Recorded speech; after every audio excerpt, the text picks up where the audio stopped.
श्रीमन्नारायण नारायण नारायण। श्रीमद् भागवत के ये 11वें स्कंद के चौथा अध्याय है। आप सुनिए। ओम नमो भगवते वासुदेवाय। राजा जनक बोले कि हे भगवान, आपने प्रथम कहा कि भगवान हरि की मूर्ति को जैसे मन माने वैसा बनाकर पूजा और स्तुति करे। सो हमको न तो मूर्ति का ज्ञान है न गुण कर्म का ज्ञान है कि स्तुति करे, इसलिए तुम उनके अवतार और कर्म कहो। भगवान वासुदेव ने जो जो जन्म लिए हैं और जो जो कर्म किए हैं और अब करते हैं और जो आगे को करेंगे, सो सब वर्णन कीजिए।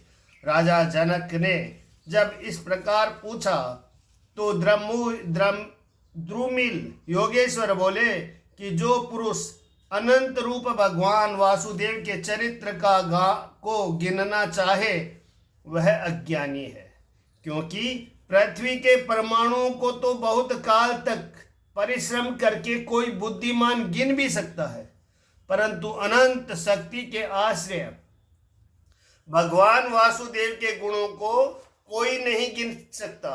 पर तो भी संक्षेप से उनके कुछ गुण का वर्णन करता हूँ। जब स्वयं भगवान वासुदेव पंच महाभूत उत्पन्न कर ब्रह्मांड रूप नगर बनाकर उसमें लीला पूर्वक प्रविष्ट हुए तो इनका आदिदेव नारायण पुरुष नाम हुआ। यह 3 लोकों की स्थापना जिस पुरुष को देता है और जिसकी इंद्रियों से सब देहधारियों की इंद्रियां होती है, जिसके स्वरूप से भूत सत्व गुण से ज्ञाता होता है, प्राण से देह शक्ति और इंद्रिय शक्ति तथा चेष्टा इत्यादि ये सब होती है। इससे ज्ञात होता है कि विश्व का कर्ता कोई है। प्रथम इस विश्व के उत्पन्न करने को रजोगुण से ब्रह्मा, सत्व गुण से यज्ञ के फलदाता ब्राह्मण, धर्म की रक्षा करने वाले विष्णु और तमोगुण से संहार करने को रुद्र हुए। इस प्रकार राजाओं के बीच जिससे निरंतर जन्म पालन और नाश होता है वही आदि पुरुष है। वही आदिदेव दक्ष की बेटी मूर्ति नाम धर्म की स्त्री के विषय ऋषियों में श्रेष्ठ अति शांत स्वरूप नर नारायण का अवतार हुआ और जिससे कर्म नष्ट न हो ऐसा निष्कर्म ज्ञान बताया, और आपने भी उसी के अनुसार कर्म किया। ऐसे श्रेष्ठ ऋषियों से सेवित जिनके चरण वे भगवान नर नारायण रूप से बद्री का आश्रम में आज तक विराजमान है। हे महाराज, इस समय एक भगवान वासुदेव के अवतार को बताने वाला, परम शक्ति दिखाने वाला इतिहास कहते हैं, सो आप मन लगाकर श्रवण करें। एक समय नारायण को परम शांत तप करते देख देवराज इंद्र ने विचार किया कि यह तप करके मेरा स्थान लेना चाहते हैं। यह विचार तपस्या में विघ्न करने के लिए परिवार सहित काम को भेजा, और भगवान वासुदेव की महिमा को नहीं जानने के कारण कामदेव उनके स्थान में अप्सराओं के गण बसंत और मंद वायु सहित जाकर स्त्रियों के कटाक्ष रूप बाणों से उनको मारने लगा। तब गर्व रहित नर नारायण इंद्र का किया हुआ अपराध जान श्राप के भय से कांपते हुए कामदिक देवताओं से हंसकर बोला कि हे कामदेव, हे देवांगनाओं, भय मत करो। हमारा आतिथ्य ग्रहण करके हमारे आश्रम को सुशोभित करो, क्योंकि जिस स्थान पर अतिथि का आदर सम्मान नहीं होता वह स्थान शून्य कहलाता है। हे राजन, अभय के देने वाले श्री भगवान हरि के इस प्रकार कहने पर लज्जा सहित और नम्र सिर हो कामादिक देवता दया संयुक्त श्री नारायण से बोले कि हे प्रभु, तुम्हारा इस प्रकार कहना कुछ आश्चर्य की बात नहीं, क्योंकि तुम माया से परे हो, निर्विकार हो, आत्माराम और धीर मुनियों के समूह तुम्हारे चरण कमल को नमस्कार करते हैं। हमारे अपराध का आचरण भी कुछ आश्चर्य की बात नहीं, क्योंकि हमारा स्वभाव ही ऐसा है।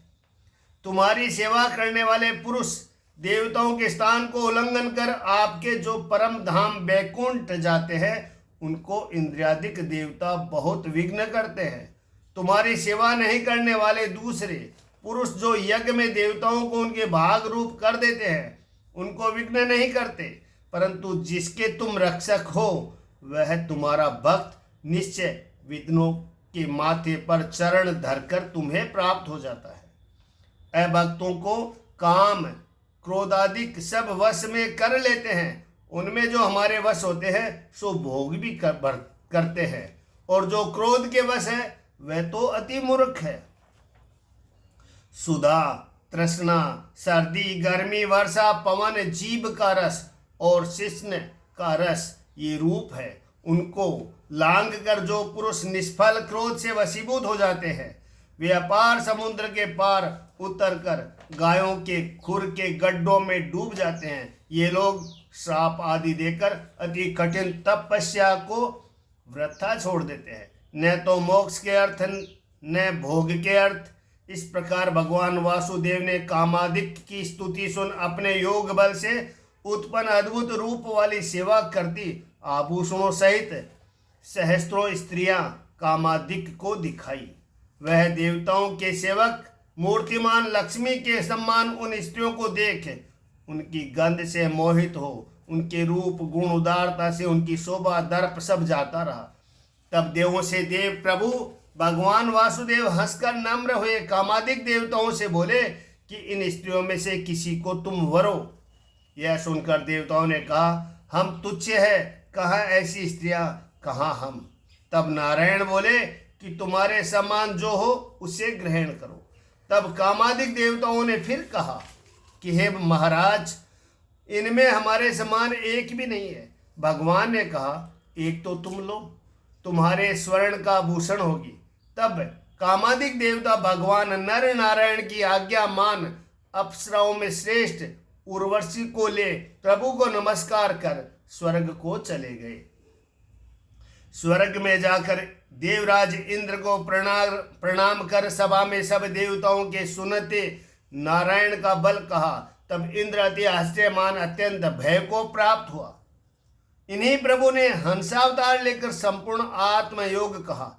फिर एक दत्तात्रेय, एक सनकादिक, एक भगवान ऋषभ देव हमारे पितामह सब विष्णु रूप ही अपने अंश के जगत का कल्याण करने को प्रकट हुए थे।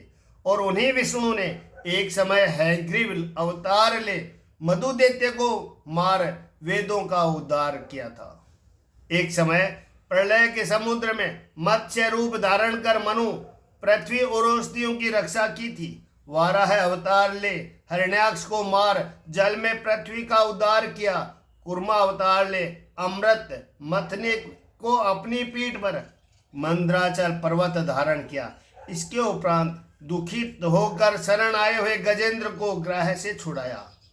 एक समय वालखिल्य ऋषि कश्यप जी के लिए काष्ठ लेने गए। वहां गाय के खुर के गड्ढे में पानी भरा था, उसमें डूबने लगे। तब उन्होंने बहुत सी स्तुति की। वहां से आत्मविद्या में तत्पर ऋषियों को छुड़ाया और वृतासुर के मारने से जो ब्रह्म हत्या हुई थी, इससे देवराज इंद्र को छुड़ाया। अनाथ देवताओं की स्त्रियां असुरों के घर में रुक रही थी, उन सब को अनेक अवतार लेकर छुड़ाया। फिर नरसिंह हरिरूप धारण कर भक्तों को अभय दान देने के लिए हिरण्यकशिपु का वध किया। मनवंतरों में देवता और दैत्यों के संग्राम में देवताओं के लिए अपनी कला से दैत्य पत्नियों का संहार किया।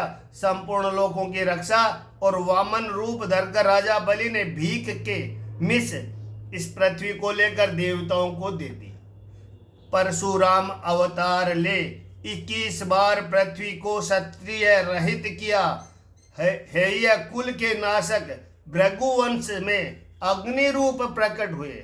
उन्होंने फिर राम अवतार लेकर रामावतार लेकर समुद्र बांधा और लंकापुरी में स्थित परिवार समेत राक्षस राज रावण का वध किया।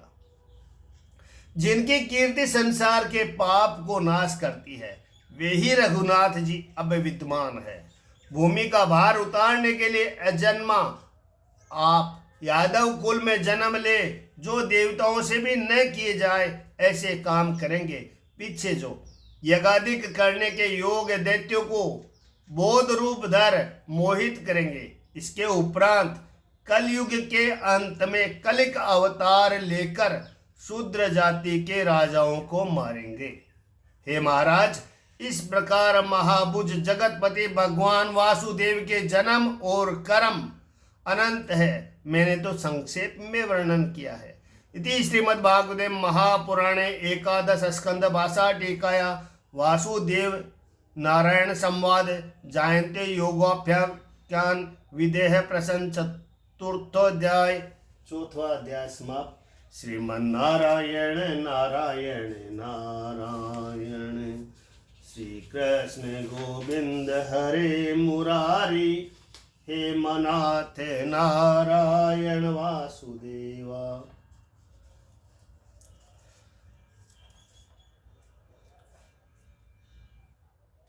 पांचवा अध्याय। राजा जनक बोले कि हे ब्राह्मण,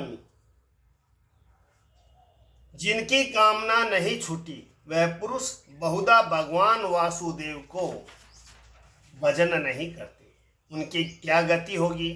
कृपा पूर्वक आप हमसे वर्णन कीजिए।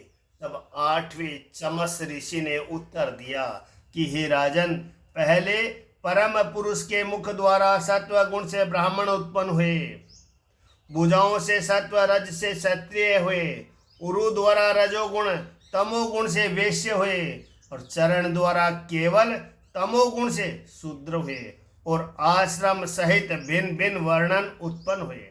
अपना जन्मदाता पुरुष ईश्वर का इन वर्णों के मध्य जो भजन नहीं करता और जानबूझकर निरादर करता है, वह पुरुष वर्ण आश्रम से भ्रष्ट होकर अधोगति को प्राप्त होता है। कोई एक पुरुष इस प्रकार के हैं कि जिनको हरि कथा सुनना बहुत कठिन है। किसी किसी को हरि का कीर्तन बहुत कठिन है। इसी प्रकार कितने एक द्विज लोग और स्त्रियां और शूद्रादिक जो भगवान वासुदेव को न जानने से नहीं बचते, उनके रूप ऊपर आप सरीके ही कृपा करते हैं।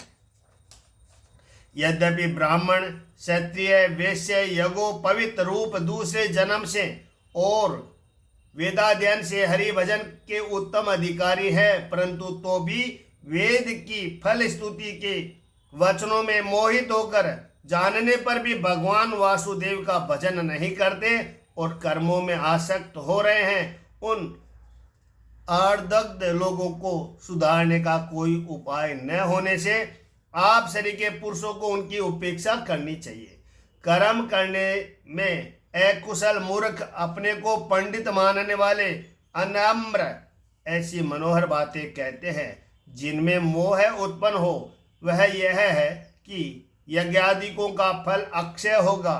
न स्वर्ग में शीत है, न उष्ण है, न मलिनता है, न पराजय है। और वचन से उत्कंठित होकर कहते हैं कि हम अप्सराओं से विहार करेंगे। यह कहते हुए कर्म में बंधे रहते हैं। उनको उस फल के भ्रम से, कर्म से ही आदर होता है। उससे काम, क्रोध, मदादिक बुद्धि को प्राप्त होते हैं। और यह भी कहा है कि रजोगुण से राग, द्वेष उत्पन्न होते हैं। उनमें अभिचार के कर्मों पर मन होता है।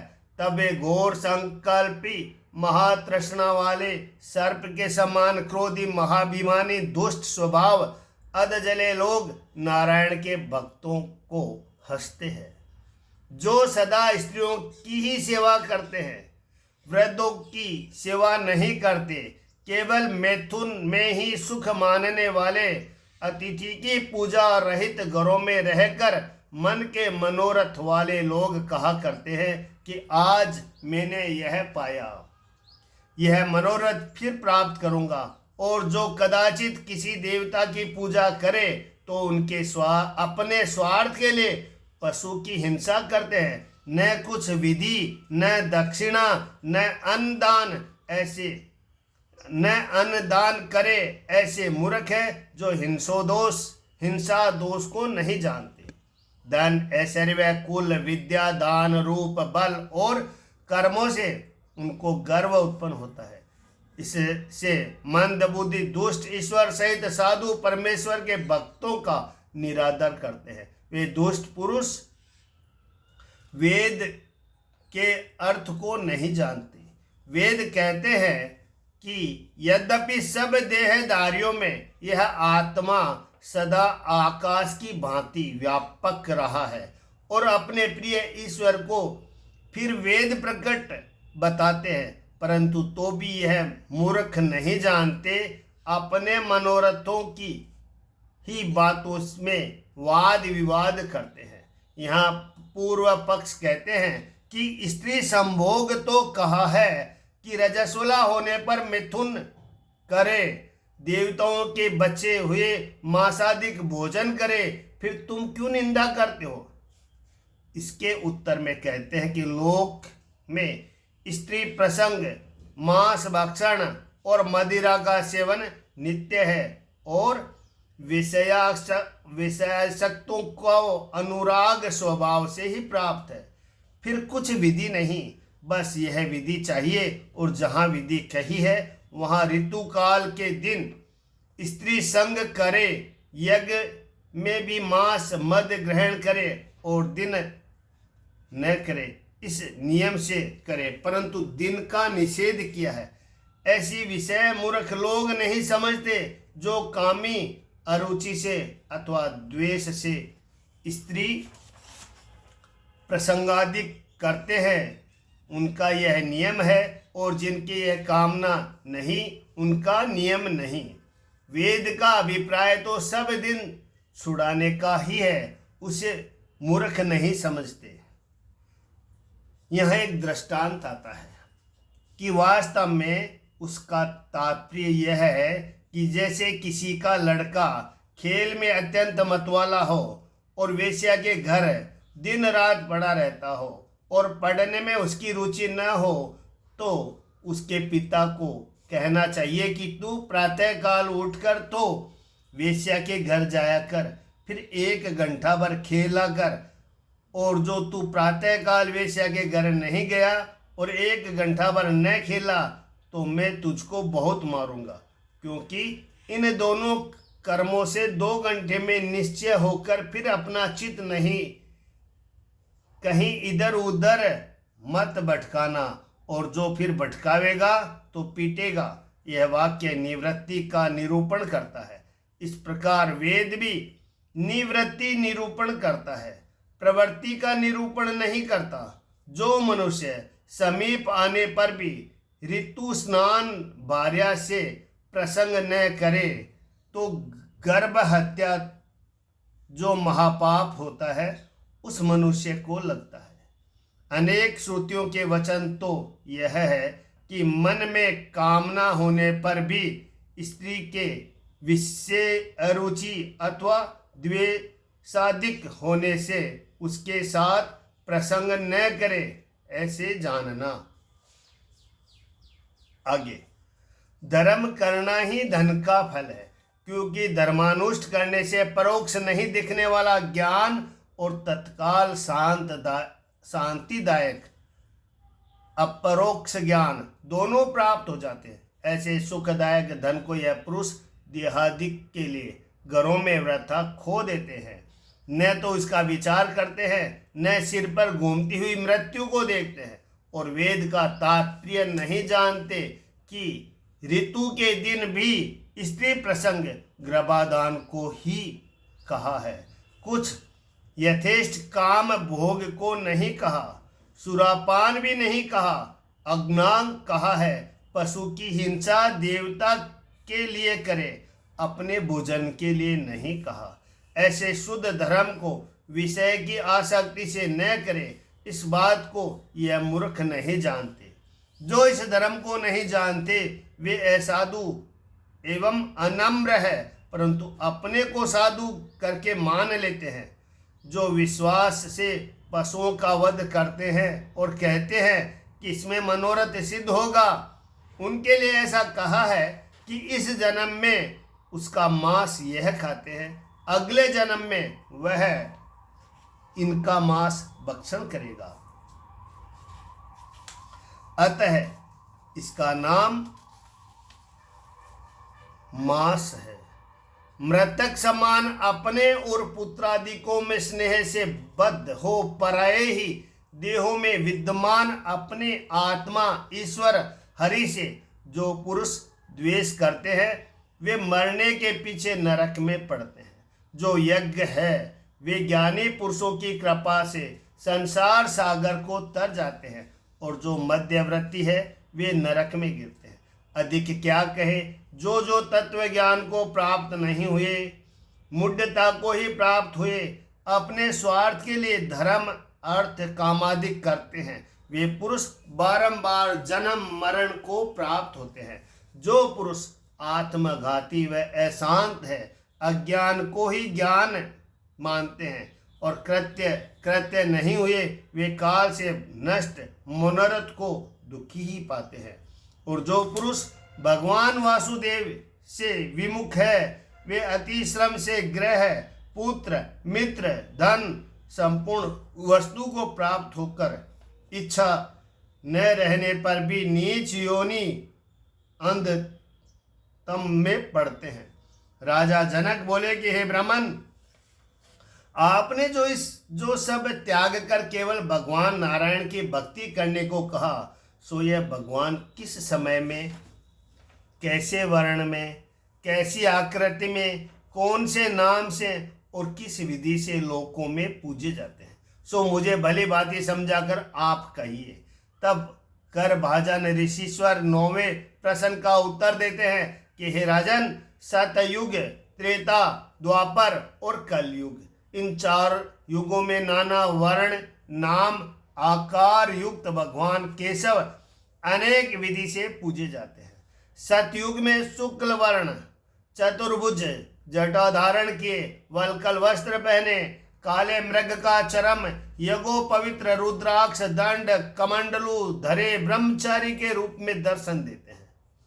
इस युग में मनुष्य सब शांत, निर्भर, सुहृदय, समदृष्टि, समदम और ध्यान से देवताओं को पूजते हैं। और उस काल में इन नामों से भगवान हरि गाए जाते हैं। हंस, सुपवर्ण, बैकुंठ, धर्म, योगेश्वर, अमल, ईश्वर, पुरुष, अव्यक्त और परमात्मा। नेत्रों में आरक्त, 4 भुजा, 3 मेखला धारण किए, सुवर्ण के समान केशव वाले, वेदित्य मय मूर्ति और स्तुक, श्रुवा आदि चिन्हों को धारण करते हैं। जो अति धर्मात्मा वेद के ज्ञाता मनुष्य है, वे सर्व वेद रूप भगवान वासुदेव को तीनों वेदों के कर्म से त्रेता में पूजन करते हैं। और विष्णु यज्ञ, पश्न गर्भ, सर्वदेव, उरुक्रम, वृषाकपि, जयंत, उरुगाय ये नाम गाए जाते हैं। द्वापर में भगवान वासुदेव श्याम मूर्ति, पीतांबर धारे, श्रीवत्सादि चिन्ह और कौस्तुभ आदि लक्षण धारण करते हैं। हे राजन, जो मनुष्य ईश्वर के जानने की इच्छा रखते हैं, वे मनुष्य उस समय महाराजाओं के लक्षण संयुक्त उन महापुरुषों के वेद मंत्र और आगम के मंत्रों से पूजा करते हैं। वासुदेव, संकर्षण, प्रद्युम्न, अनिरुद्ध रूप भगवान को नमस्कार करते हैं। नारायण ऋषि पुरुष महात्मा विश्वेश्वर विश्वरूप सर्वभूतों के आत्मा को नमस्कार करते हैं। हे राजन, इस प्रकार द्वापर में भगवान वासुदेव की स्तुति करते हैं। अब नाना आगम मार्गों से कलयुग में भी जैसे पूजे जाते हैं सो सुनो। कलियुग में कृष्ण वर्ण कांति से अति निर्मल और जैसे नीलमणि होती है, इसी प्रकार अंग, हृदयादिक, उपांग, कौस्तुभ तथा सुदर्शनादि अस्त्र, पार्षद, सुनंद नादिक नाम का कथन और स्तुति आदि प्रधान पूजा से अति बुद्धिमान मनुष्य भगवान हरि की पूजा करते हैं।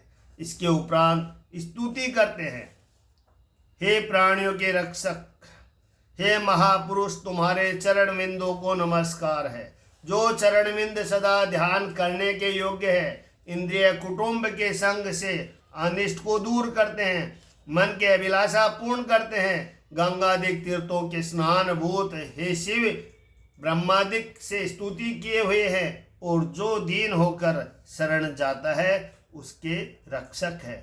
सेवक की पीड़ा को दूर करते हैं और संसार सागर से तरने को नौका रूप है।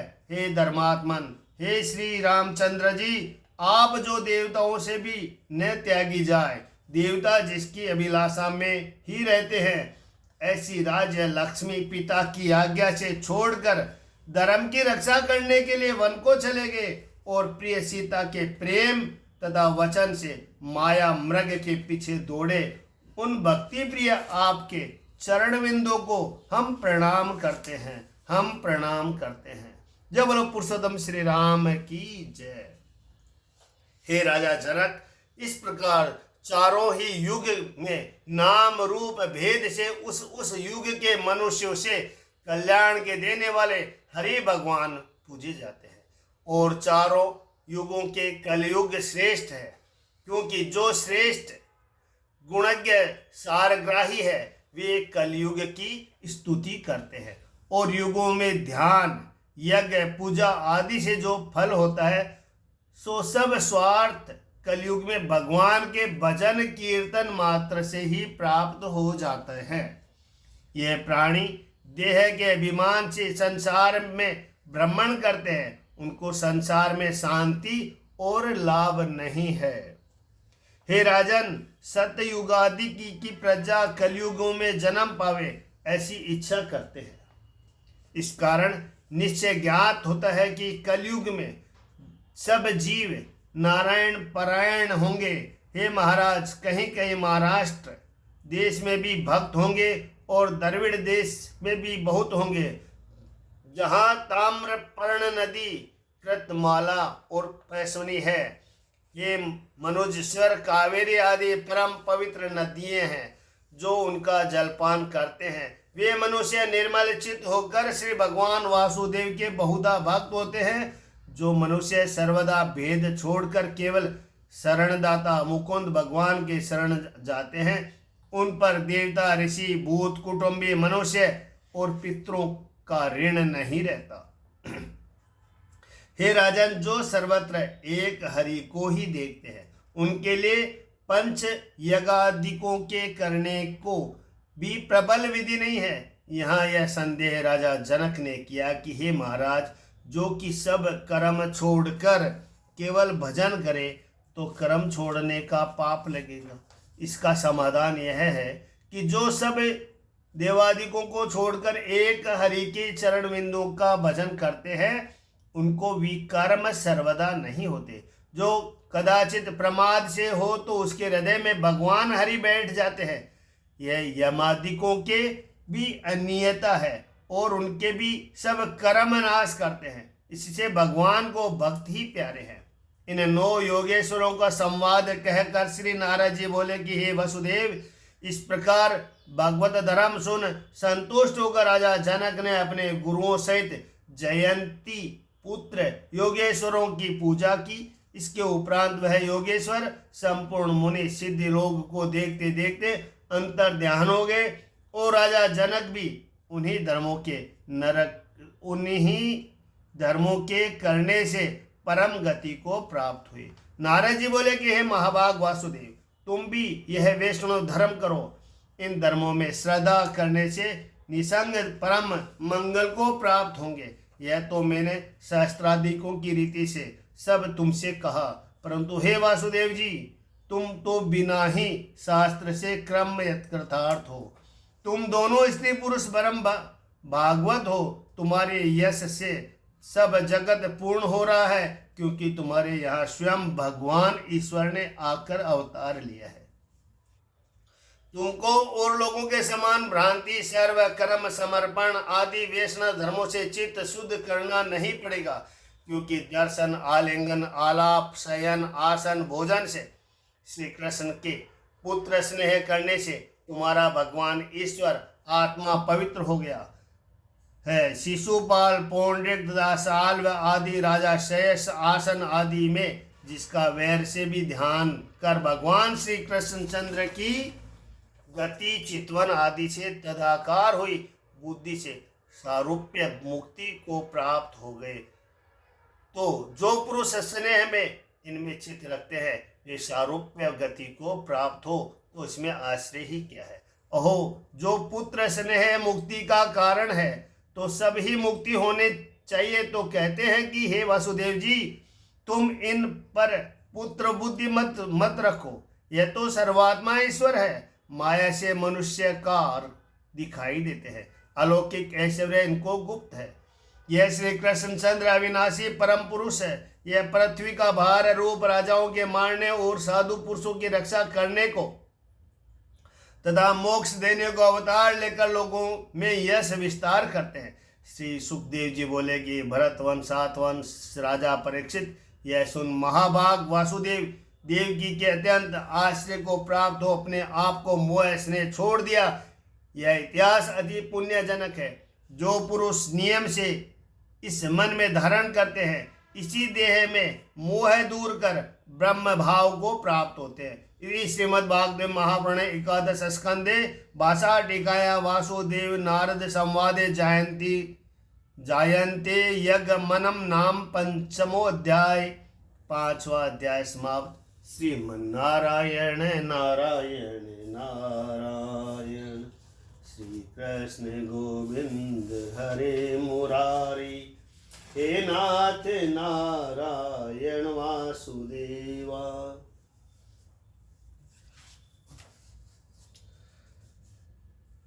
श्री सुखदेव जी बोले कि हे राजन, इस प्रकार वासुदेव जी से नारद जी कहकर चले गए।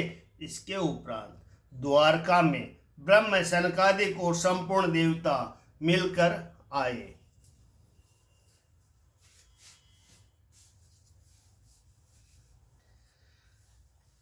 श्री सुखदेव जी कहते हैं कि परीक्षित, जब देव ऋषि नारद वासुदेव जी को उपदेश करके चले गए, तब अपने पुत्र सनकादिकों, देवताओं, प्रजापतियों के साथ ब्रह्मा जी, भूत गणों के साथ सर्वेश्वर महादेव जी और मरुद गणों के साथ देवराज इंद्र द्वारकापुरी में आए। साथ में ही सभी आदित्य गण, 8 वासु, अश्विनी कुमार, रिंबू, अंगिरा के वंशज ऋषि, 11 रुद्र, विश्वदेव, साध्य गण, गंधर्व, अप्सराएं, नाग, सिद्ध, चारण, गुहक, ऋषि, पितृ, विद्याधर और किन्नर भी वहीं पहुंचे। इन लोगों के आगमन का उद्देश्य यह था कि मनुष्य का सा मनोहर वेश धारण करने वाले और अपने श्याम सुंदर विग्रह से सभी लोगों का मन अपनी ओर खींचकर रमा लेने वाले भगवान श्री कृष्ण चंद्र का दर्शन करें। क्योंकि इस समय उन्होंने अपना श्री विग्रह प्रकट करके उसके द्वारा तीनों लोकों में ऐसे पवित्र कीर्ति का विस्तार किया, जो समस्त लोगों के पाप ताप को सदा के लिए मिटा देती है। द्वारकापुरी सब प्रकार की सम्मति और ऐश्वर्य से समृद्ध तथा अलौकिक दीप्तिमान से दीप्यमान हो रही थी। वहां आकर उन लोगों ने अनूठी छवि से युक्त भगवान श्री कृष्ण चंद्र के दर्शन किए। भगवान के रूप माधुर्य का निर्विशेष नैनों से पान करने पर भी उनके नेत्र तृप्त न होते थे। वे एकटक बहुत देर तक उन्हें देखते ही रहे। उन लोगों ने स्वर्ग, उद्यान, नंदन वन, छत्र, रथ आदि के दिव्य पुष्पों से जगदीश्वर भगवान श्री कृष्ण चंद्र को ढक दिया और चित्र विचित्र तथा अर्थों से युक्त वाणी को द्वारा उनकी स्तुति करने लगे। देवताओं ने प्रार्थना की,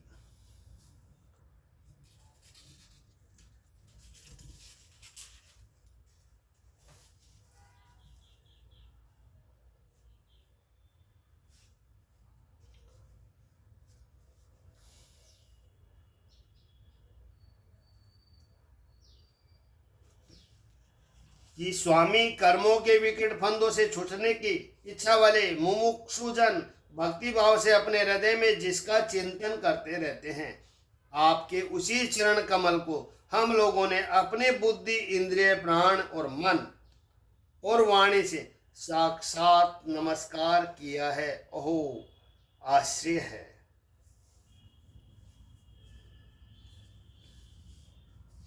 अजीत, आप माइक रज आदि गुणों में स्थित होकर इस अचित्य नाम रूपात्मा प्रपंच की त्रिगुणमयी माया के द्वारा अपने आप में ही रचना करते हैं, पालन करते हैं, संहार करते हैं। यह सब करते हुए भी इन कर्मों से आप लिप्त नहीं होते, क्योंकि आप राग द्वेषादि दोषों से सर्वदा मुक्त हैं और अपने निरावण अखंड स्वरूप भूत परमानंद में मग्न रहते हैं। स्तुति करने योग्य परमात्मा जिन मनुष्यों की चित्तवृत्ति राग द्वेषादि कुलसित वे उपासना, वेदाध्ययन, दान, तपस्या और यज्ञ आदि कर्म भले ही करें, परंतु उनको वैसी शुद्धि नहीं हो सकती जैसी श्रवण के द्वारा संपुष्ट शुद्धांत करण सज्जन पुरुषों की आपकी लीला कथा कीर्ति के विषयों में दिनों दिन बढ़कर पूरी परिपूर्ण होने वाली श्रद्धा से होती है। मननशील मुमुक्षुजन मोक्ष प्राप्ति के लिए अपने प्रेम से पिघले हुए हृदय के द्वारा जिन्हें लिए फिरते हैं, 5 रात्र विधि से उपासना करने वाले भक्तजन सम्मान ऐश्वर्य की प्राप्ति के लिए वासुदेव, संकर्षण, प्रद्युम्न और अनिरुद्ध इस चक्रव्यूह के रूप में जिनका पूजन करते हैं, और जितेंद्रिय धीर पुरुष स्वर्ग लोक का अतिक्रमण करके भगवत धाम की प्राप्ति के लिए तीनों समय जिनकी पूजा किया करते हैं, याज्ञिक लोग तीनों वेदों के द्वारा बतलाई हुई विधि से अपने संयत हाथों में हविष लेकर यज्ञ कुंड में आहुति देते हैं और उन्हीं का चिंतन करते हैं। आपकी आत्मा स्वरूप रूणी माया के जिज्ञासु योगी जन हृदय के अंतर्देश में दहर विद्या आदि के द्वारा आपके चरण कमलों का ही ध्यान करते हैं, और आपके बड़े बड़े प्रेमी भक्तजन उन्हीं को अपना परम इष्ट आराध्य देव मानते हैं। प्रभु, आपके वे ही चरण कमल हारे हमारी समस्त अशुभ वासनाओं, विषय वासनाओं भस्म करने के लिए अग्नि स्वरूप हो। वे अग्नि के सम्मान हमारे पाप तापों को भस्म कर दे। प्रभु, यह भगवती लक्ष्मी आपके वक्ष स्थल पर मुरझाई हुई बासी बनमाला से भी सोत की तरह स्पर्धा रखती है, फिर भी आप उनको परवाह न कर भक्तों के द्वारा इस बासी माला की हुई पूजा भी प्रेम से स्वीकार करते हैं। ऐसे भक्त वत्सले प्रभु के चरण कमल सर्वदा हमारे विषय वासनाओं को जलाने वाले अग्नि स्वरूप है। अनंत वामन अवतार में दैत्यराज बलि की दी हुई पृथ्वी को नापने के लिए जब आपने अपना पग उठाया था और वह सत्यलोक में पहुंच गया था, तब यह ऐसा जान पड़ता था मानो कोई बहुत बड़ा विजय ध्वज हो। ब्रह्मा जी के पखाड़ने के बाद भी उससे गिरती हुई गंगा जी के जल की 3 धाराएं ऐसी जान पड़ती थी मानो उसमें लगी हुई 3 पताकाएं पहरा रही हो। उसे देखकर असुरों की सेना भयभीत हो गई थी और देव सेना निर्भय। आपका यह चरण कमल साधु स्वभाव पुरुषों के लिए आपके धाम बैकुंठ लोक की प्राप्ति का और दुष्टों के लिए उद्योग गति का कारण है। भगवान, आपका वही पाद पद हम भजन करने वालों के सारे पाप ताप धो बहा दे। ब्रह्मा आदि जितने भी शरीरधारी हैं वे सत्य रज तम इन तीनों गुणों के परस्पर विरोधी त्रिविधि भावों के टक्कर से जीते मरते रहते हैं। वे सुख दुख के थपेड़ों से बाहर नहीं और ठीक वैसे ही आपके वश में है जैसे नत्थे हुए बैल अपने स्वामी के वश में होते हैं। आप उनके लिए भी काल स्वरूप है। उनके जीवन का आदि मध्य और अंत आपके ही अधीन है। इतना ही नहीं, आप प्रकृति और पुरुष से भी परे स्वयं पुरुषोत्तम है। आपके चरण कमल हम लोगों का कल्याण करे। प्रभु, आप इस जगत की उत्पत्ति स्थिति और प्रलय के परम कारण है, क्योंकि शास्त्रों ने ऐसा कहा है कि आप प्रकृति, पुरुष और महत्व के भी नियंत्रण करने वाले काल है। शीत, ग्रीष्म और वर्षा काल रूप 3 नाभियों वाले संवत्सर के रूप में सबको क्षय की ओर ले जाने वाले काल आप ही है। आपकी गति अबाध और गंभीर है और स्वयं पुरुषोत्तम है। यह पुरुष आपसे शक्ति प्राप्त करके अमोघ वीर्य हो जाता है और फिर माया के साथ संयुक्त होकर विश्व के महत्व स्वरूप गर्भ का स्थापन करता है। इसके बाद वह महत्व त्रिगुणमय माया का निर्गुण माया का अनुसरण करके पृथ्वी, जल, तेज, वायु, आकाश, अहंकार और मन रूप 7 आवरणों परतों वाला इस सुवर्ण वर्ण ब्रह्मांड की रचना करता है। इसीलिए ऋषिकेश आप समस्त चराचर जगत के अधीश्वर है। यही कारण है कि माया के गुण विषमता के कारण बनने वाले विभिन्न पदार्थों का उपभोग करते हुए भी आप उनमें लिप्त नहीं होते। यह केवल आपकी ही बात है। आपके अतिरिक्त दूसरा तो स्वयं उनका त्याग करके भी उन विषयों से डरते रहते हैं। 16,000 से अधिक रानियां आपके साथ रहती है। वे सब अपने मंद मुस्कान और तिरछी चितवन से युक्त मनोहर भुहों के इशारे से और सुरा तालापों से प्रौढ़ सम्मोहक काम बाण चलाती है और काम कला की विविध रीतियों से आपका मन आकर्षित करना चाहती है, परंतु फिर भी वे अपने परिपुष्ट काम बाणों से आपका मन तनिक भी न डिगा सके। वे असफल ही रही। आपने त्रिलोकी की पाप राशि को बहाने के लिए 2 प्रकार की पवित्र नदियां बहा रखी है। एक तो आपकी अमृतमय लीला से भरी कथा नदी और दूसरी आपके पाद प्रक्षालय के जल से भरी गंगा जी। अतः सत्संग सेवी विवेक जन कानों के द्वारा आपकी कथा नदी में और शरीर के द्वारा गंगा जी में गोता लगाकर दोनों ही तीर्थों का सेवन करते हैं और अपने पाप ताप मिटा देते हैं। श्री सुखदेव जी कहते हैं कि हे परीक्षित, समस्त देवताओं और भगवान शंकर के साथ ब्रह्मा जी ने इस प्रकार भगवान की स्तुति की।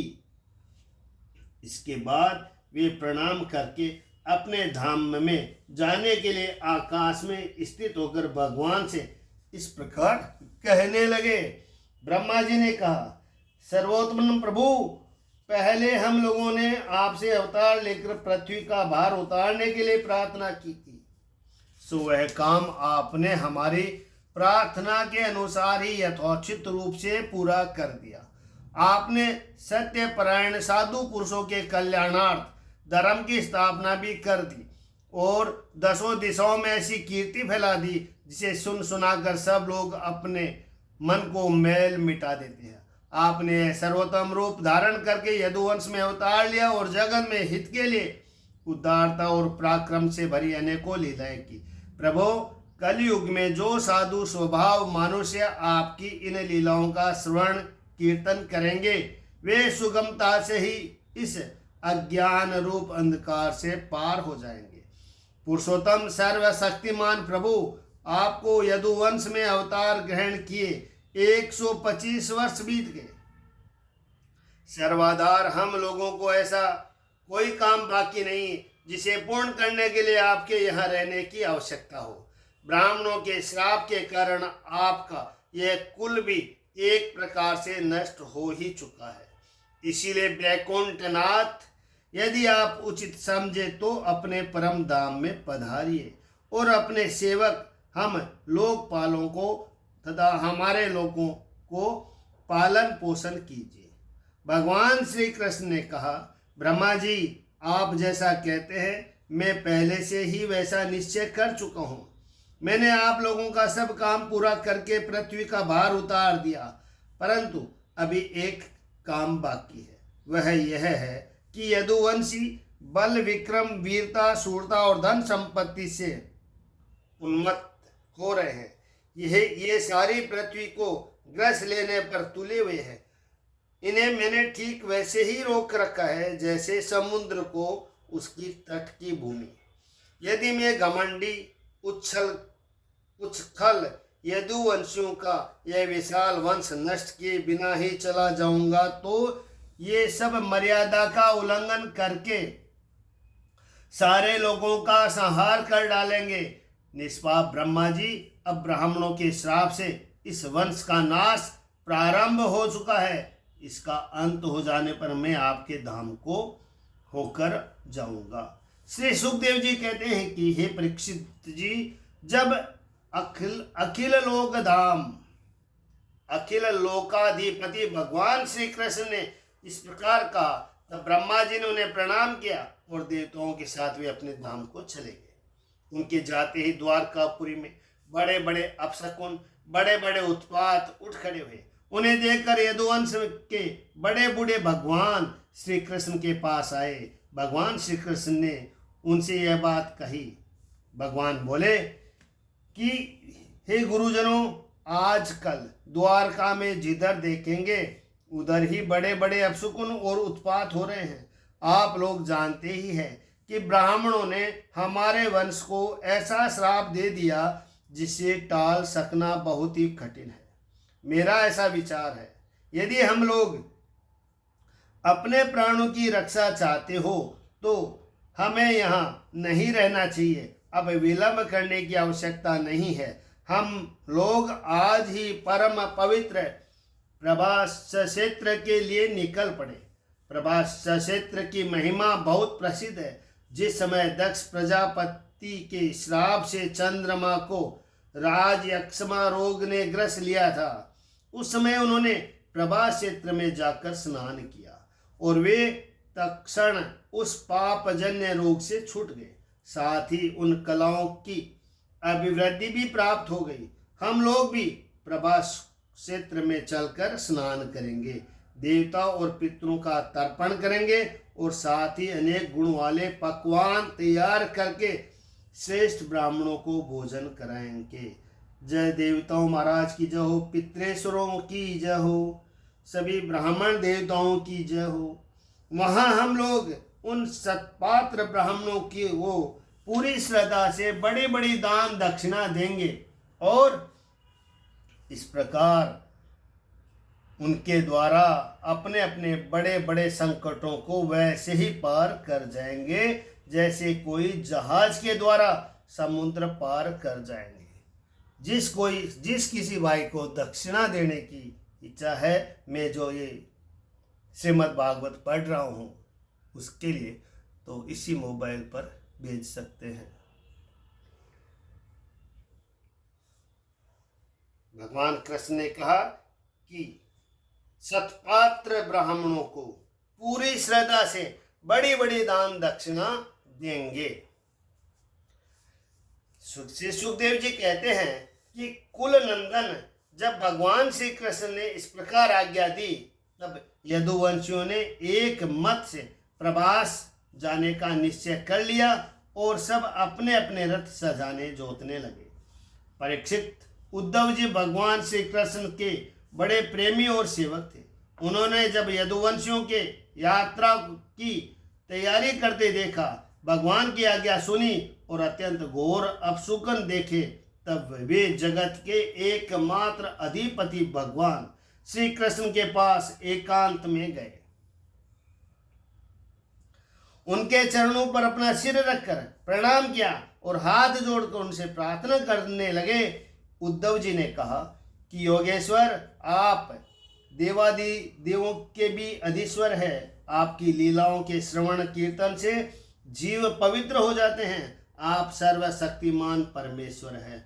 आप चाहते हो तो ब्राह्मणों के श्राप को मिटा सकते थे, परंतु आपने वैसा किया नहीं।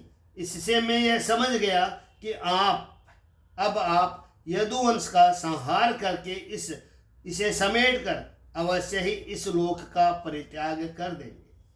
परंतु गुगराली अलकाओं वाले श्याम सुंदर, मैं आधे क्षण के लिए भी आपके चरण कमलों की त्याग की बात सोच भी नहीं सकता। मेरे जीवन सर्वस्व मेरे स्वामी, आप मुझे भी अपने धाम में ले चलिए। जय बोलो कृष्ण भगवान की जय। प्यारे कृष्ण, आपकी एक एक लीला मनुष्यों के लिए परम मंगलमय और कानों के लिए अमृत स्वरूप है। जिसे एक बार उस रस का चस्का लग जाए, उसके मन में फिर किसी दूसरी वस्तु के लिए लालसा ही नहीं रह जाती। हे प्रभु, हम तो उठते बैठते सोते जागते घूमते फिरते आपके साथ रहे हैं। हमने आपके साथ स्नान किया, खेल खेल भोजन किया, कहाँ तक गिनावें। हमारी एक एक चेष्टा आपके साथ होती रही है। आप हमारे प्रियतम हैं, और तो क्या आप हमारे आत्मा ही है। ऐसी स्थिति में हम आपके प्रेमी भक्त आपको कैसे छोड़ सकते हैं। हमने आपकी धारणा की हुई माला पहनी, आपके लगाए हुए चंदन लगाए, आपके उतारे हुए वस्त्र पहने और आपके धारण किए हुए गहनों से अपने आप को सजाए हैं। हम आपकी जूठन खाने वाले सेवक हैं, इसीलिए हम आपकी माया पर अवश्य ही विजय प्राप्त कर लेंगे। अतः प्रभु, हमें आपकी माया का डर नहीं है। डर है तो केवल आपके वियोग का। हम जानते हैं कि माया को पार कर लेना बहुत ही कठिन है। बड़े बड़े ऋषि मुनि दिगंबर रहकर आजीवन नैष्ठिक ब्रह्मचर्य का पालन करके आध्यात्म विद्या के लिए अत्यंत परिश्रम करते हैं। इस प्रकार की कठिन साधना से उन सन्यासियों के हृदय निर्मल हो पाते हैं, और तभी कहीं वे समस्त वृत्तियों को शांति रूप निष्कर्म अवस्था में स्थित होकर आपके ब्रह्म नामक धाम को प्राप्त होते हैं। महायोगेश्वर, हम लोग तो कर्म मार्ग में ही भ्रम भटक रहे हैं, परंतु इतना निश्चय है कि हम आपके भक्त जनों के साथ आपके गुणों और लीलाओं की चर्चा करेंगे तथा मनुष्य किसी लीला करते हुए आपने जो कुछ किया या कहा उसका स्मरण कीर्तन करते रहेंगे। साथ ही आपकी चाल ढाल मुस्कान चितवन हास परिहास की समृद्धि में तल्लीन हो जाएंगे। केवल इसी से हम दुस्तर माया को पार कर लेंगे। इसलिए हम माया से पार जाने की नहीं, आपके विरह की चिंता है। आप हमें छोड़िए नहीं, साथ ले चलिए। श्री सुखदेव जी कहते हैं कि हे परीक्षित, जब उद्धव जी ने देव के नंदन भगवान श्री कृष्ण से इस प्रकार प्रार्थना की, तब उन्होंने अपने अनन्य प्रेमी सखा एवं सेवक उद्धव जी से कहा, श्रीमन नारायण नारायण नारायण, श्री कृष्ण गोविंद हरे मुरारे, हे नाथ नारायण वासुदेवा। भगवान श्री कृष्ण ने कहा, महाभाग्यवान उद्धव, तुमने मुझसे जो कुछ कहा मैं वही करना चाहता हूँ। ब्रह्मा शंकर इंद्रादिक लोकपाल भी अब यही चाहते हैं कि मैं उनके लोकों में होकर अपने धाम को चला जाऊं। पृथ्वी पर देवताओं का जितना काम करना था उसे मैं पूरा कर चुका हूँ। इसी काम के लिए ब्रह्मा जी की प्रार्थना से मैं बलराम जी के साथ अवतरण हुआ था। अब यह यदुवंश जो ब्राह्मणों के श्राप से भस्म हो चुका है, पारस्परिक फूट और युद्ध से नष्ट हो जाएगा। आज के 7वें दिन समुद्र इस पूरी द्वारका को डुबो देगा। प्यारे उद्धव, जिस क्षण में मृत्युलोक का परित्याग कर दूंगा, उसी क्षण इसके सारे मंगल नष्ट हो जाएंगे और थोड़े ही दिनों में पृथ्वी पर कलयुग का बोलबाला हो जाएगा। जब मैं इस पृथ्वी को त्याग कर दूं, तब तुम इस पर मत रहना, क्योंकि साधु उद्धव, कलयुग में अधिकांश लोगों की रुचि अधर्म में ही होगी। अब तुम अपने आत्मीय स्वजन और बंधु बांधवों का स्नेह संबंध छोड़ दो और अनन्य प्रेम से मुझ में अपना मन लगाकर समदृष्टि से पृथ्वी में स्वच्छंद विचरण करो। इस जगत में जो कुछ मन में सोचा जाता है, वाणी से कहा जाता है, नेत्रों से देखा जाता है और श्रवण आदि इंद्रियों से अनुभव किया जाता है, वह सब नाशवान है, सपने की तरह मन का विलास है। इसलिए माया मात्र है, मिथ्या है, ऐसा समझ लो। जिस पुरुष का मन अशांत है, असंयत है, उसी को पागल की तरह अनेकों वस्तुएं मालूम पड़ती है। वास्तव में यह चित्त का भ्रम ही है। नानात्व का भ्रम हो जाने पर ही यह गुण है और यह दोष।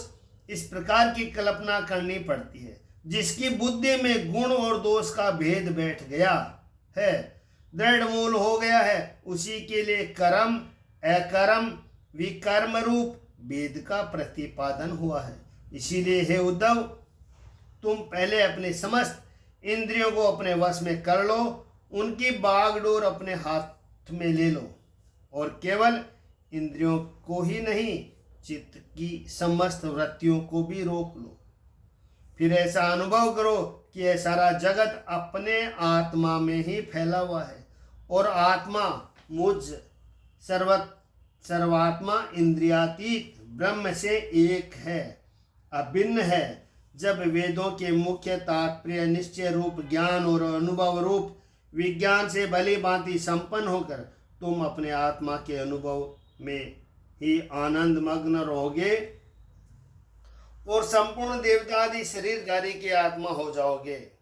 इसलिए किसी भी विघ्न से तुम पीड़ित नहीं हो सकोगे, क्योंकि उन विघ्नों और विघ्न करने वालों की आत्मा भी तुम ही होगे। जो पुरुष गुण और दोष बुद्धि से अतीत हो जाता है, वह बालक के समान निषिद्ध कर्म से निवृत्त होता है, परंतु दोष बुद्धि से नहीं।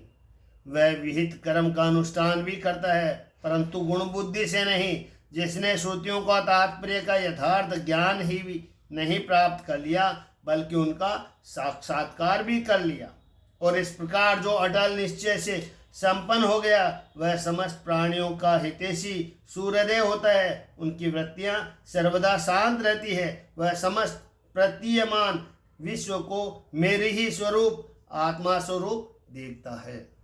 इसीलिए उसे फिर कभी जन्म मृत्यु के चक्कर में नहीं पड़ना पड़ता। श्री सुखदेव जी बोले कि हे परीक्षित, जब भगवान श्री कृष्ण ने इस प्रकार आदेश दिया, तब भगवान के परम प्रिय उद्धव जी ने उन्हें प्रणाम करके तत्व ज्ञान की प्राप्ति की इच्छा से यह प्रश्न किया।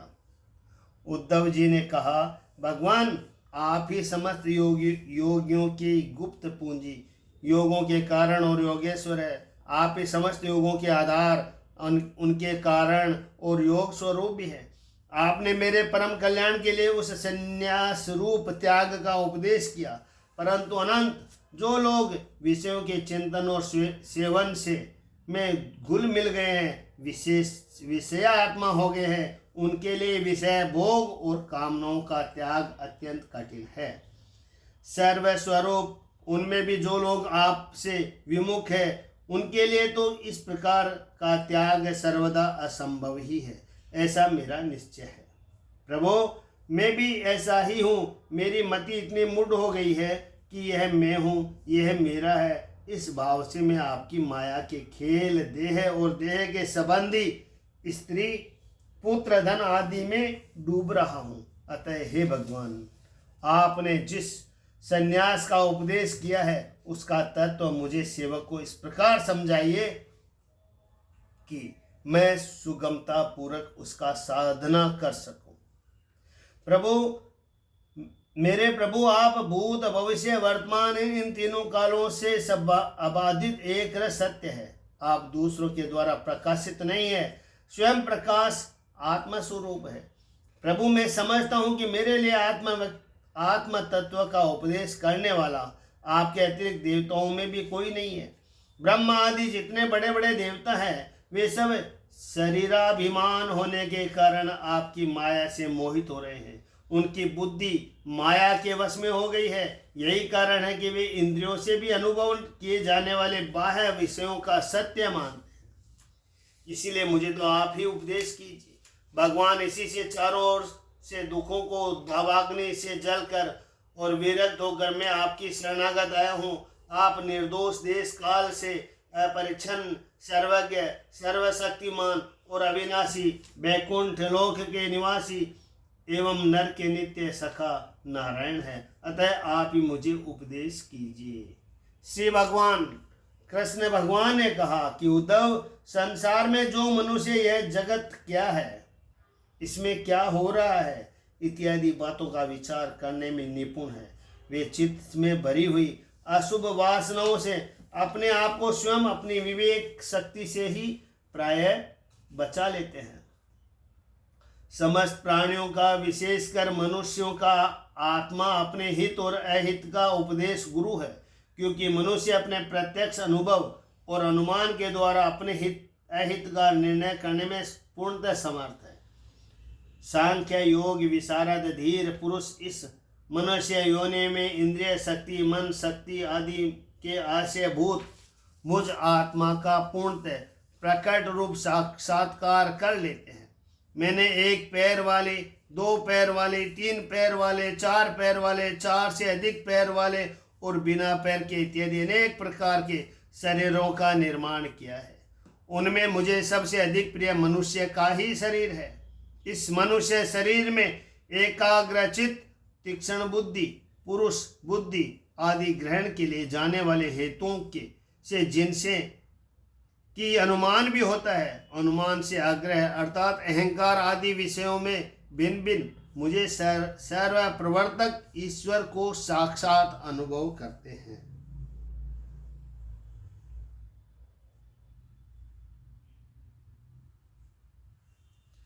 इस प्रकार विषय में महात्मा लोग एक प्राचीन इतिहास कहा करते हैं।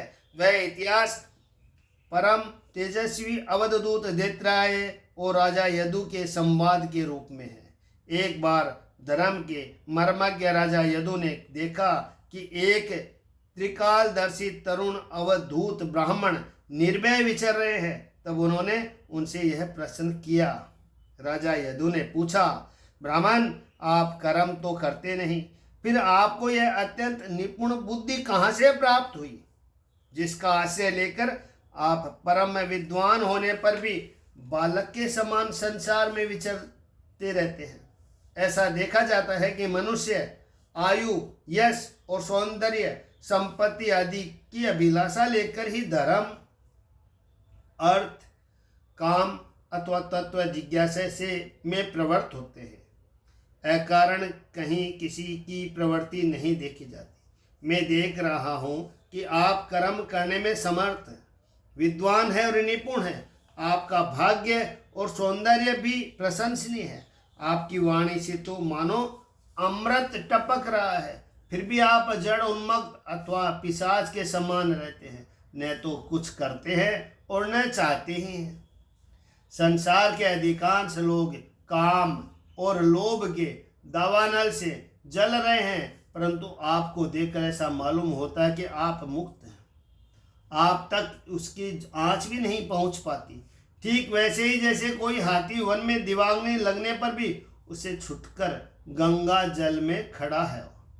ब्राह्मण, आप पुत्र, स्त्री, धन आदि संसार के स्पर्श से भी रहित हैं। आप सदा सर्वदा अपने केवल स्वरूप में ही स्थित रहते हैं। हम आपसे यह पूछना चाहते हैं कि आपको अपने आत्मा में ही ऐसे अनिर्वचनीय आनंद का अनुभव कैसे होता है। आप कृपा करके अवश्य बताइए। भगवान श्री कृष्ण ने कहा कि उद्धव, हमारे पूर्वज महाराज यदु की बुद्धि शुद्ध थी और उनके हृदय में ब्राह्मण भक्ति थी। उन्होंने परम भाग्यवान दत्तात्रेय जी का अत्यंत सत्कार करके यह प्रश्न पूछा और बड़े विनम्र भाव से सिर झुकाकर वे उनके सामने खड़े हो गए। अब दत्तात्रेय जी ने कहा, ब्रह्मवेत्ता दत्तात्रेय जी ने कहा कि राजन, मैंने अपनी बुद्धि से बहुत से गुरुओं का आश्रय लिया। उनसे शिक्षा ग्रहण करके मैं इस जगत में मुक्त भाव से स्वतंत्र विचरता हूँ। तुम उन गुरुओं के नाम और उनसे ग्रहण की हुई शिक्षा सुनो। मेरे गुरुओं के नाम में पृथ्वी, वायु, आकाश, जल, अग्नि, चंद्रमा, सूर्य, कबूतर, अजगर, समुद्र, पतंग, भौरा या मधुमक्खी, हाथी, शहद निकालने वाला, हरिण, मछली, पिंगला, वेश्या, कुरूर पक्षी, बालक, कुंवारी कन्या, बाण बनाने वाला सर्प, मकड़ी और भृंगी कीट। राजन, मैंने इन 24 गुरुओं का आश्रय लिया है और इन्हीं के आचरण से इन लोकों में अपने लिए शिक्षा ग्रहण की है। वीरवर ययाति नंदन, मैंने जिससे जिस प्रकार जो कुछ सीखा है वह सब ज्यों का त्यों तुमसे कहता हूँ, सुनो।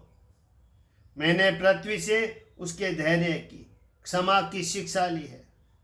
लोग पृथ्वी पर कितना आघात और क्या क्या उत्पाद नहीं करते, परंतु वह न तो किसी से बदला लेती है और न रोती चिल्लाती है। संसार के सभी प्राणी अपने अपने प्रारब्ध के अनुसार चेष्टा कर रहे हैं। वे समय समय पर भिन्न भिन्न प्रकार से जान और अनजान में आक्रमण कर बैठते हैं। धीर पुरुष को चाहिए कि उनकी व्यवस्था समझे, न तो अपना धीरज खोवे न क्रोध करे, अपने मार्ग पर ज्यों का त्यों चलता रहे। पृथ्वी के ही विकार पर्वत और वृक्ष से मैंने यह शिक्षा ग्रहण की, जैसे उनकी सारी चेष्टाएं सर्वदा सर्वदा दूसरों के हित के लिए ही होती है, बल्कि यूं कहना चाहिए कि उनका जन्म ही एकमात्र दूसरों का हित करने के लिए ही हुआ है।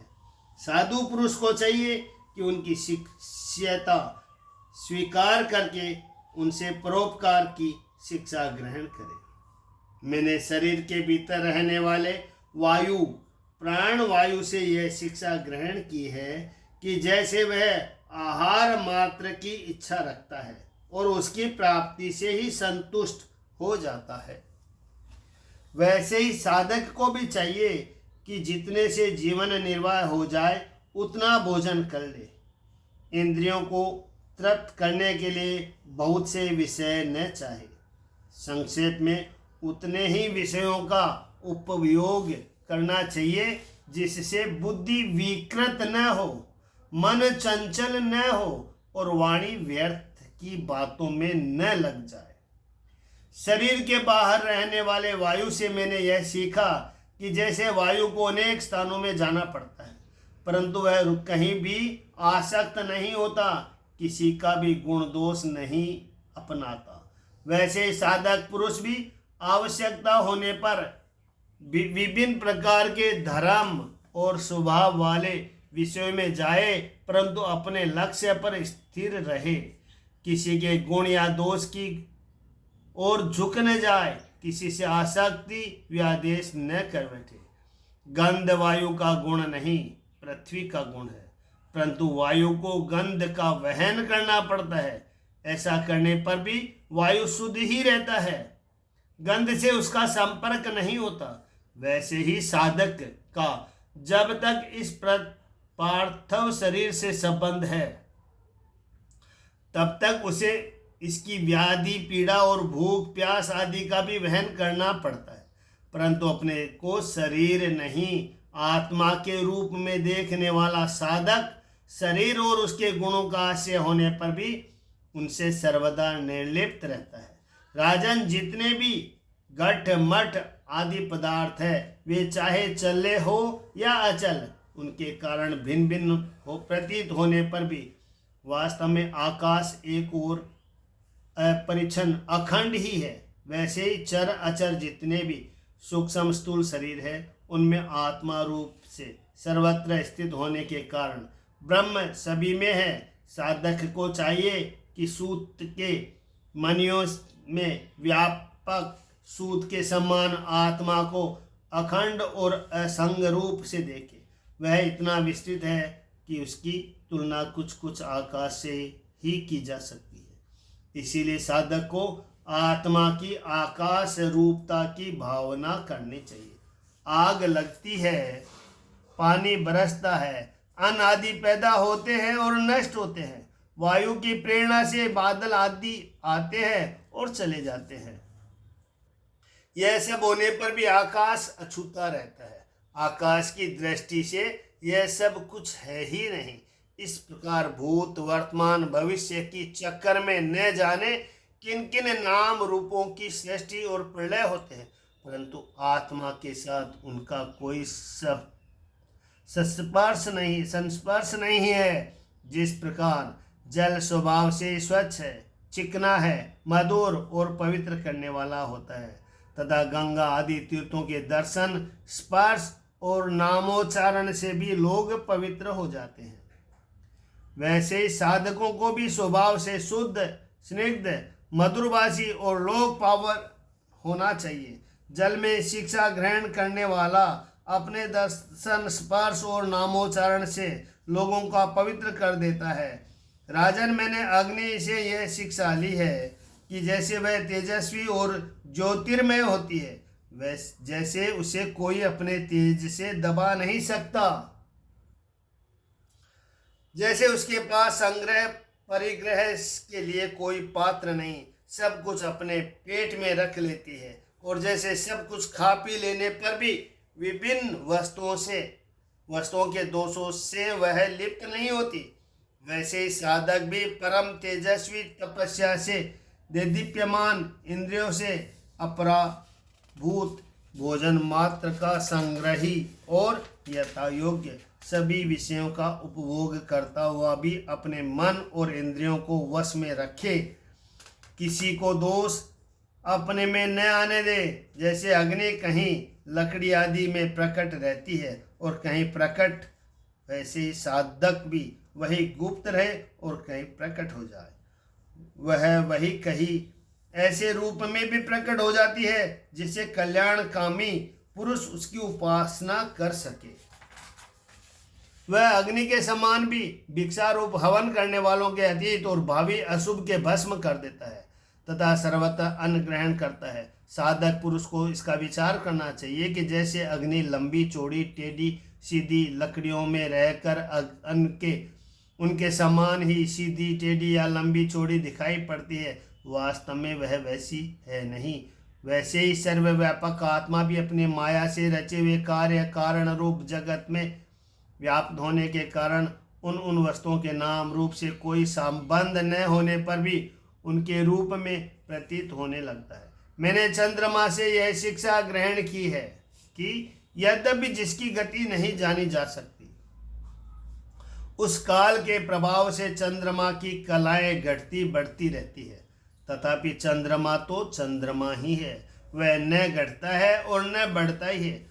वैसे ही जन्म से लेकर मृत्यु पर्यंत जितनी भी अवस्थाएं हैं सब शरीर की है, आत्मा से उनका कोई भी संबंध नहीं है। जैसे आग की लपटें अथवा दीपक की लो क्षण क्षण में उत्पन्न और नष्ट होती रहती है, उनका यह क्रम निरंतर चलता रहता है परंतु दिख नहीं पड़ता। वैसे जल प्रवाह समान वेगवान काल के द्वारा क्षण क्षण में प्राणियों के शरीर की उत्पत्ति और विनाश होता रहता है, परंतु अज्ञानवश वह दिखाई नहीं पड़ता। राजन, मैंने सूर्य से यह शिक्षा ग्रहण की है कि जैसे वे अपनी किरणों से पृथ्वी का जल खींचता है और समय पर उसे बरसा देते हैं, वैसे योगी पुरुष इंद्रियों के द्वारा समय पर विषयों का ग्रहण करता है और समय आने पर उनका त्याग, उनका दान भी कर देता है। किसी भी समय उसे इंद्रिय के किसी भी विषय में आसक्ति नहीं होती। स्थूल बुद्धि पुरुषों को जल के विभिन्न पात्रों में प्रतिबिंब हुआ सूर्य उन्हीं में प्रविष्ट सा होकर भिन्न भिन्न दिखाई पड़ता है, परंतु इसके स्वरूप सूर्य अनेक नहीं हो जाता है। वैसे ही चल अचल उपाधियों में के भेद से ऐसा जान पड़ता है कि प्रत्येक व्यक्ति में आत्मा अलग अलग है, परंतु जिनको ऐसा मालूम होता है कि उनकी बुद्धि मोटी है, असली बात तो यह है कि आत्मा सूर्य के समान एक ही है, स्वरूपत है, उसमें कोई भेद नहीं है।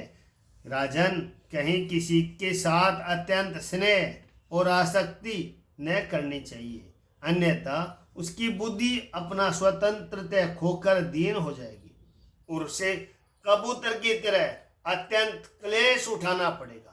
राजन, किसी जंगल में एक कबूतर रहता था, उसने एक पेड़ पर अपना घोंसला बना रखा था।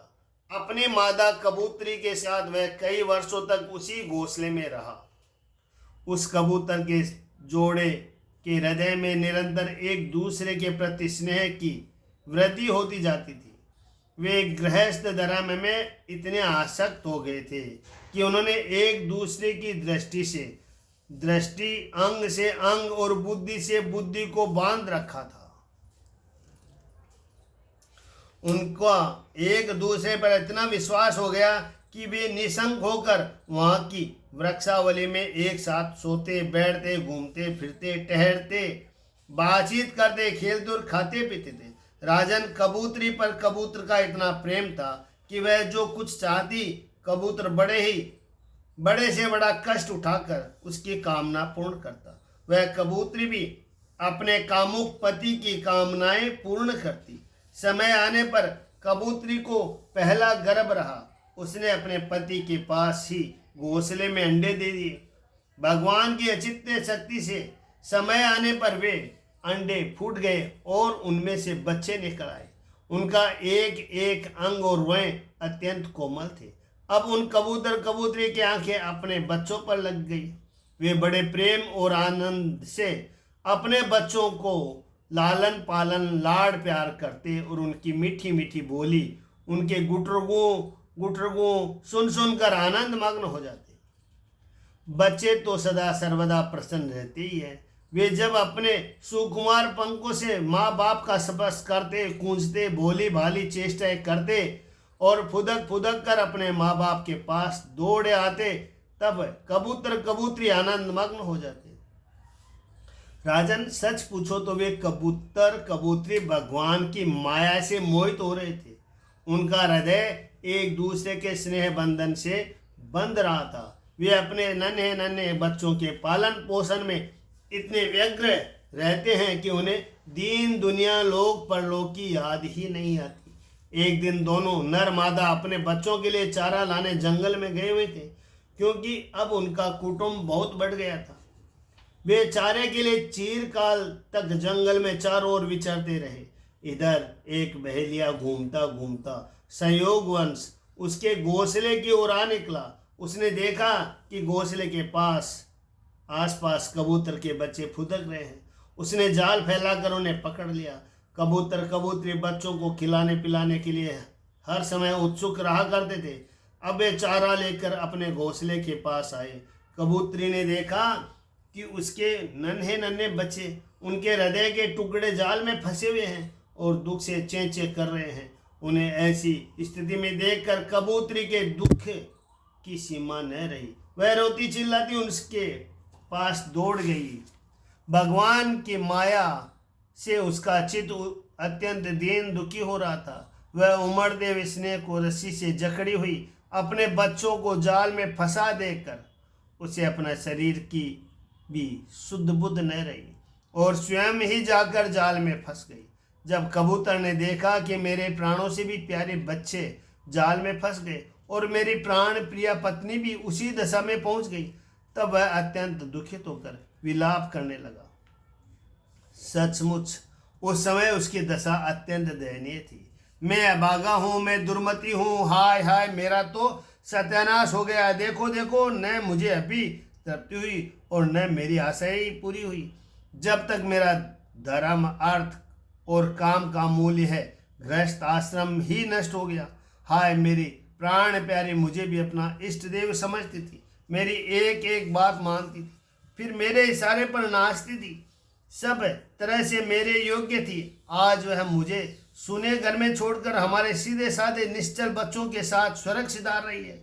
मेरे बच्चे मर गए, मेरी पत्नी जाती रही, मेरा सब संसार में क्या काम है। मुझ दिन को यह विदुर जीवन बिना गृहिणी का जीवन जलने का ही व्याध का जीवन है। अब मैं इसे सुने घर में किसके लिए जीऊं। राजन, कबूतर के बच्चे जाल में फंसकर तड़प पड़ा रहे थे। स्पष्ट दिख रहा था कि वे मौत के पंजे में है, परंतु वह मूर्ख कबूतर यह सब देखते हुए भी इतना दीन हो रहा था कि स्वयं जानबूझकर जाल में कूद पड़ा। राजन, वह बेलिया बड़ा क्रूर था। गृहस्थ आश्रमी कबूतर कबूतरी और उनके बच्चों के मिल जाने से उन्हें बड़ी प्रसन्नता हुई। उसने समझा मेरा काम बन गया और वह उन्हें लेकर चलता बना। जो कुटुंबी है, विषय और लोगों के संग साथ में ही जिसे सुख मिलता है, वह अपने कुटुंब के भरण पोषण में ही जो सारी शुद्ध बुद्ध खो बैठा है, उसे कभी शांति नहीं मिल सकती। वह उसी कबूतर के समान अपने कुटुंब के साथ कष्ट पाता है। यह मनुष्य शरीर मुक्ति का खुला हुआ द्वार है। इसे पाकर भी जो कबूतर की तरह अपने घर गृहस्थी में ही फंसा हुआ है, वह बहुत ऊंचे तक चढ़कर गिर रहा है। शास्त्र भाषा में वह आरूढ़्यच्युत है। श्रीमन्नारायण नारायण नारायण। श्री कृष्ण गोविंद हरि मुरारी, हे नाथ नारायण वासुदेवा। 7वां अध्याय समाप्त।